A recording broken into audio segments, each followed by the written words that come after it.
I know, chasing that dough, hitting that road, getting that money, man. All I know, loading that foe, kicking down doors, getting that money, man. We gon' make it money. We gon' take it Grizzly. We gon' make it money. We gon' take it Grizzly.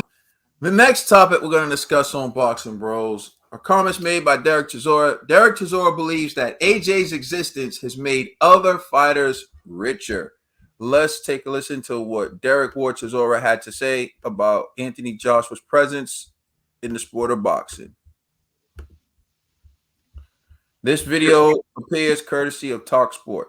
Paid it by him sitting in his house. And you think Joshua... But if he ducks it, because we're talking about him ducking it, yeah. Because the only way, surely, because Anthony Joshua is a cash cow, right? He prints money. Listen, let's all the be only way honest. he can get that is if he fights Usyk. No. Otherwise, he's got I want to correct you on that. Go on, then. He prints money for everybody. I agree. Yeah. I'm not saying just for him. Because I'll explain something to you so you understand why. I'll explain everything to your station now. When AJ, before he turned pro, nobody was selling out arenas. Even myself, maybe me and David were doing a little bit. Yeah. David Hay. Yeah.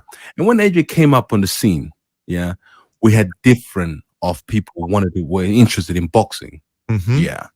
And then suddenly, he sold his first show he sold out Wembley. Wow. But what about Froch and Groves then? I mean, that was like 10 years ago, bro. That was and they couldn't even do it again. Okay. Yeah. Okay. To understand. Right. And then now he's put boxing on the map that everybody is interested in boxing. Fair enough. Yeah. Fair enough. I see where you're coming from, Derek. Derek, Nick Pitt, big boxing fan. Jim. All right, so you heard what Derek Chisora had to say, which is basically Anthony Joshua prints money for everybody. I'm gonna turn it over to you to Chill Dog Bill. What's your reaction to Derek Chisora's comments? Actually, I actually thought that was actually dope. How Derek is giving AJ his flowers. You know, they're in the same division, and he's still showing love. You know what I'm saying? He's not fanboying. He's showing love. He's showing respect. There's a difference. Like I kind of think that's dope. On the other side of things, Fat Joe, shout out to Fat Joe. Yesterday's price is not today's price. You know what I'm saying? Yesterday's price is not today's price. You know, like I can agree to some of the stuff they say. We had this debate on this show before.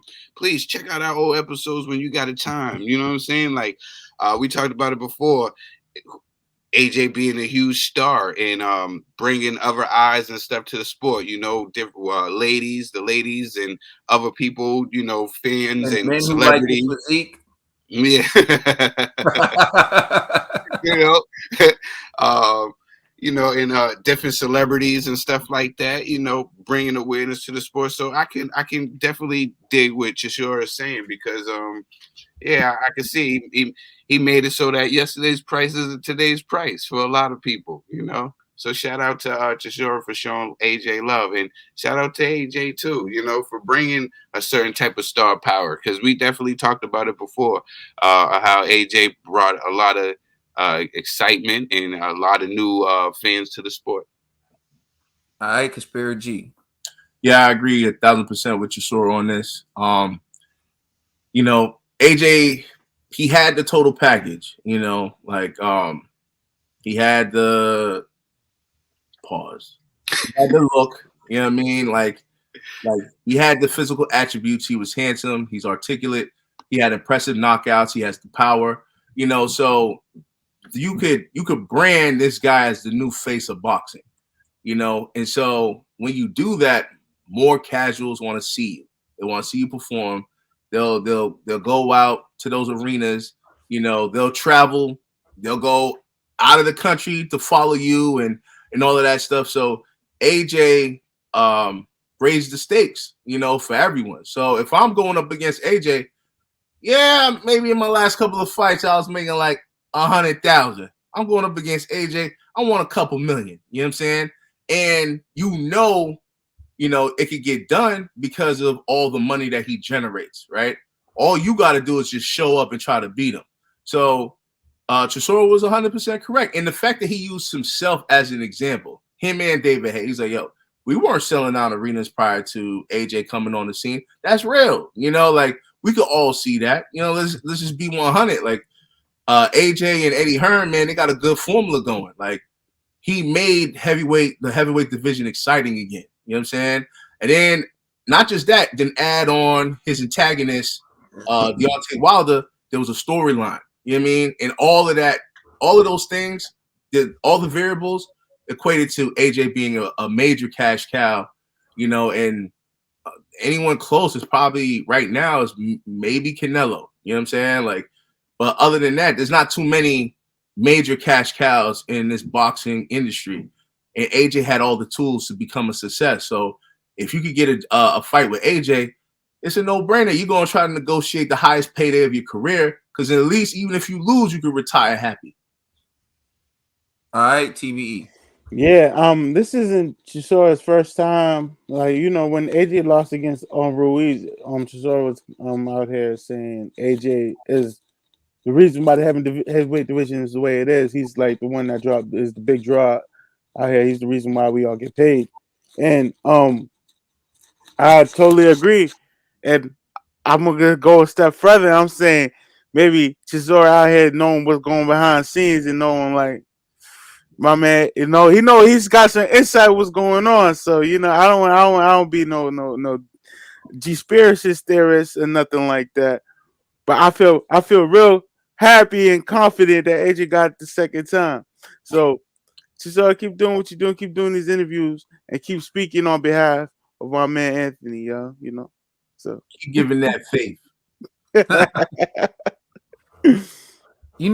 I do think it's cool that he's not too prideful to admit that a lot of people's success is predicated on what Anthony Joshua does. And in many ways it's true, but a lot of people don't want to admit it.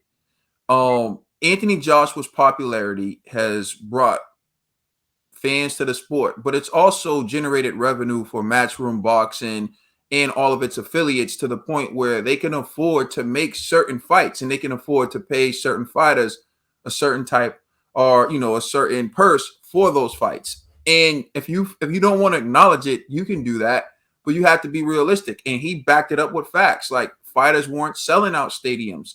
Like AJ sold out Wembley. Then they brought up Froch and Groves, and he said, yeah, that was one time, and they could never duplicate it again. Shut the man up right in his tracks, right? AJ selling out these arenas is a normal occurrence. Froch and Groves did it once, but it's like, yeah, that's one in a million. Salute to Larry Graham and salute to Trill in the cowboy hat. But you dig what I'm saying? Like you only did it one time. This man has a history of doing it. And in fact, we're surprised when he didn't do it. I think it was like the Takum fight or one of the recent fights. Maybe it was Pulev or something. He didn't get an actual sellout, but it was very, very close to a sellout, and everyone kept highlighting he couldn't even sell out the arena. I'm like, yeah, about like 500 tickets. Not even that. He did that by himself. Yeah, exactly. Yeah, so exactly. No one even knows his opponent or cares about his opponent. Everyone's just coming to see him. So I think like you have to put that in proper perspective. It reminds me a lot of like say the NBA or say the NFL. And this is what I mean. LeBron James, Kevin Durant drive the NBA. Those are the faces of the NBA. LeBron James, Kevin Durant. They can only make the same amount of money, max dollars, as say Michael Conley. Do you know who Michael Conley Jr. is? No, you don't. Most likely, you probably don't know who he is.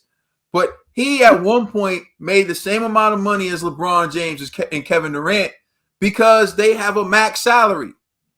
But do they generate the same amount of fans, the same amount of interest in the sport? No, they do not. The NBA is alive and thriving off 19 years of LeBron James and Kevin Durant. Steph Curry's another underpaid. These guys have max contracts. But if you pay them their value, if you pay them what they generate, it would be way more. And so all he's saying is like players like Michael Conley Jr., who can get a max contract, benefits off the fact that LeBron and KD bring all these eyes to the sport and they can't take all the money. Right? AJ can't have all the fights, But when he brings all these new eyes to the sports, when he generates all this interest in the sport, and people go to watch Derek Chisora, and people go, they get the residual effect. They get the residual impact of that, is what he's saying. Tom Brady been dominating the NFL for years. Tom Brady has generated so much, and he's been taking pay cuts when he was in New England. Mm-hmm. The number of players who got these contracts and these deals based on the interest that Tom Brady has generated in the NFL, there's no way they should thank Brady. One in particular, AB, but I'm not going to get into what Antonio Brown did or whatever with Brady. But the point is, this man can't take all the money. He can't play all the games, but he's brought fans in. He's brought people in a number. So that's what Derek Chisora is saying. And you know what? It's a beautiful thing. You can run up on a lot of NBA players. Some of them may say, yo, I benefit off of LeBron's popularity. Absolutely. But most of them would have too much ego to admit that, yo, if it wasn't for LeBron James, I wouldn't get paid as much. And can I just say one last thing? Mm-hmm.